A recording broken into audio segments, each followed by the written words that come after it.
The problem with breastfeeding, I feel like for a lot of new moms, a lot of young moms, is that we've been told, you know, you should breastfeed, but no one really explains to us what's normal, what to do, how to do it. So I'm here to bring you guys 7 different breastfeeding videos covering some normal but very important topics that hopefully will answer a lot of your questions. If you missed yesterday's video, it will be linked below this video. Today we're going to be talking all about how to increase your milk supply.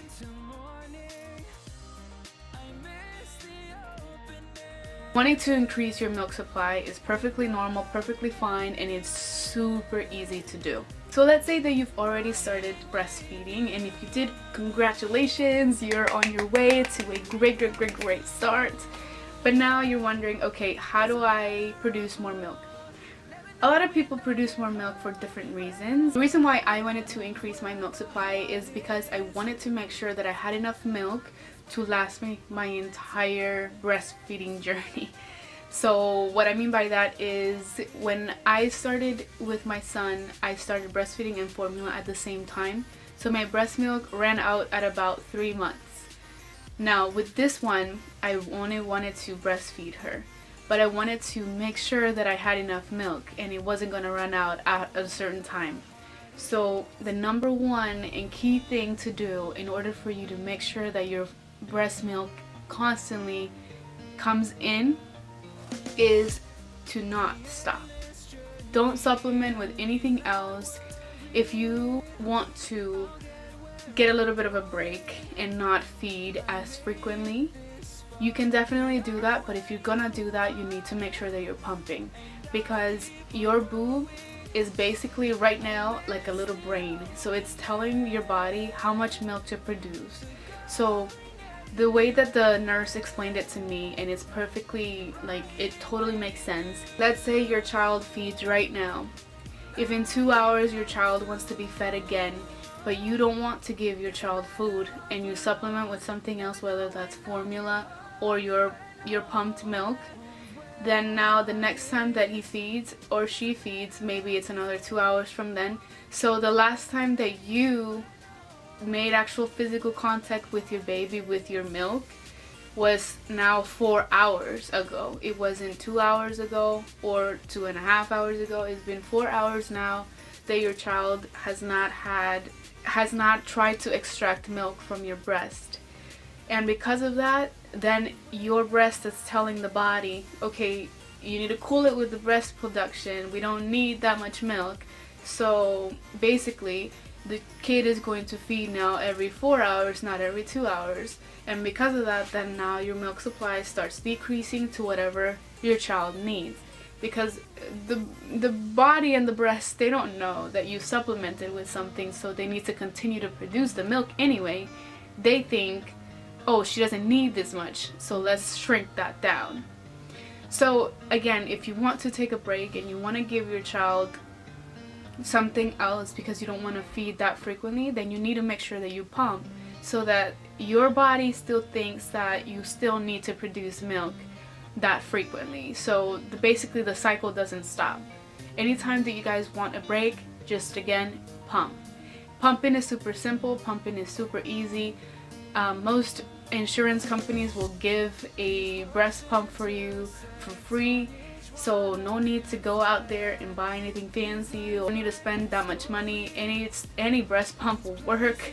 They're all pretty annoying and loud, but you know what, breast pumps are totally fine, totally normal. You know, just do your thing. Put yourself in a corner, put yourself in a room, watch some TV while you do it. Do whatever it is that you want to do.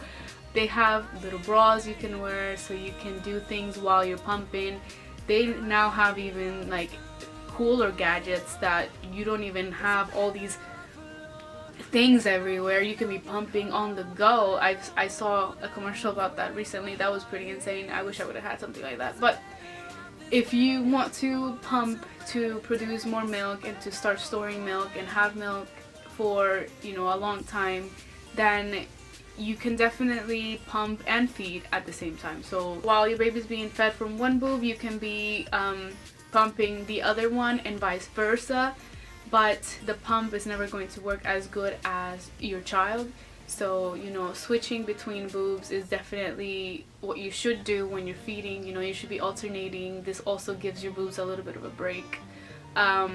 So don't just try to feed from one side, you know, alternate about halfway through the feeding onto the other side. If you get sick or anything like that and you need to quit breastfeeding for a while, even if you don't give your child that milk that you pumped out, make sure that you still pumped, because then your body will know that they need to keep going. The little soldiers need to keep working. Milk still needs to be produced. And when it comes to storing your milk, there's different ways that you can store your milk.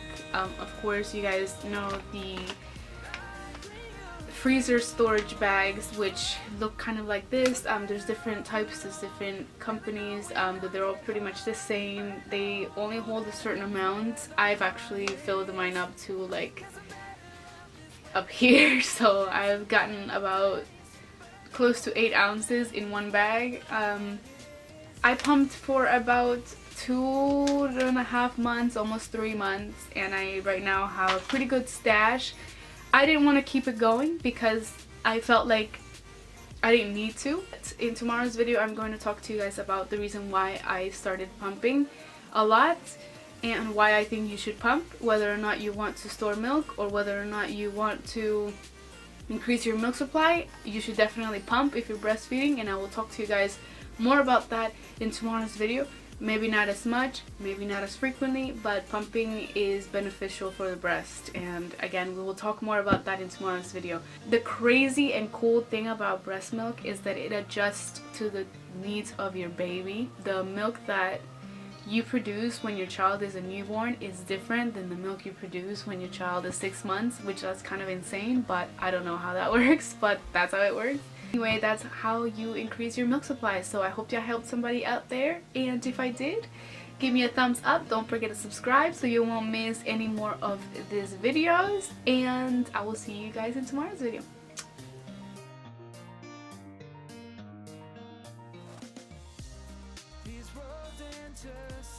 On each one I reflect. These lines write my story.